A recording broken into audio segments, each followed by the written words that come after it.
Hello बच्चों, मैं दीक्षा श्रीवास्तव। आज मैं आप लोगों को क्लास 12 का चैप्टर 1 की एक्सरसाइज 1.3 का क्वेश्चन नंबर 1 पढ़ाऊंगी। क्वेश्चन नंबर 1 है,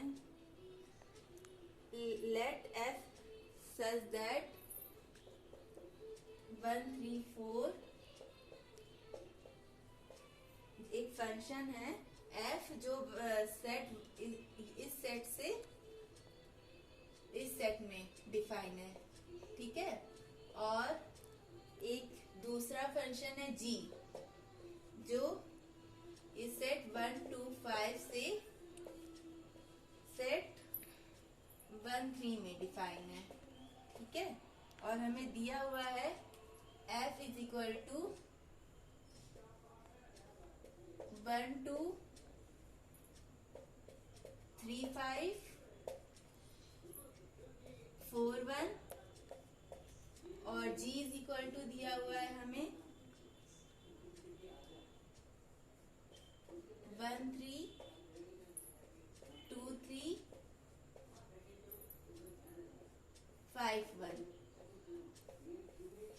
और हमें निकालना है GOF यानी गॉफ।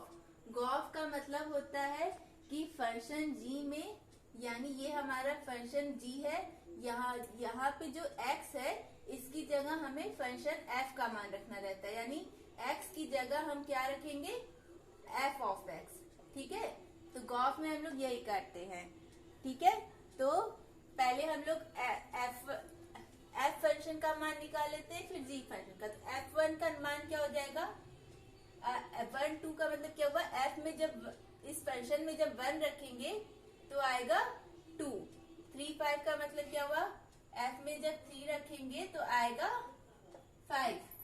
f4 1 का मतलब f में जब 4 रखेंगे तो आएगा 1। इसी तरह g का भी निकाल लेते हैं। g में जब 1 रखेंगे तो आएगा 3। g में जब 2 रखेंगे तो आएगा 3 और g में जब 5 रखेंगे तो आएगा 1। अब हमें निकालना है गॉफ।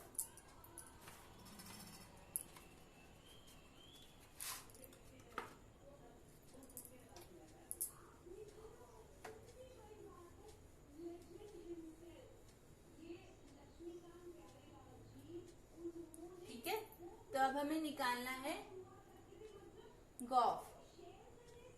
तो अगर हमें गॉफ में पहले हमें क्या दिया हुआ है, f1 दिया हुआ है, तो f की जगह पे पहले हम क्या रखेंगे, f1, ठीक है।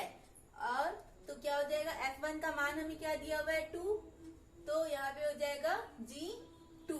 अब g2 की यहाँ से वैल्यू देखेंगे कि g2 की वैल्यू क्या है, यहाँ से 3, तो g2 इज इक्वल टू हो जाएगा 3।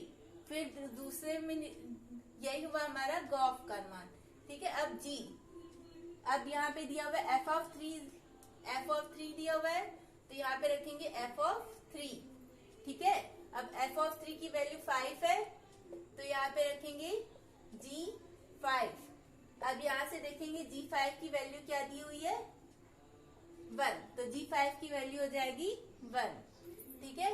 अब हमें दिया हुआ है f ऑफ 4, तो यहाँ पे रखेंगे f ऑफ 4, ठीक है। अब f ऑफ 4 की वैल्यू क्या दी हुई है 1, तो g ऑफ 1। अब यहाँ पे इससे देखेंगे g ऑफ 1 की वैल्यू क्या दी हुई है 3, तो g ऑफ 1 की वैल्यू क्या हो जाएगी 3। यही हो गया हमारा गॉफ। g ऑफ f1 का मान हुआ आया हमारा 3, g ऑफ f3 का मान आया 1 और g ऑफ f4 का मान आया 3, ठीक है। अगर आप लोगों को मेरा वीडियो पसंद आता है तो प्लीज लाइक और सब्सक्राइब करें।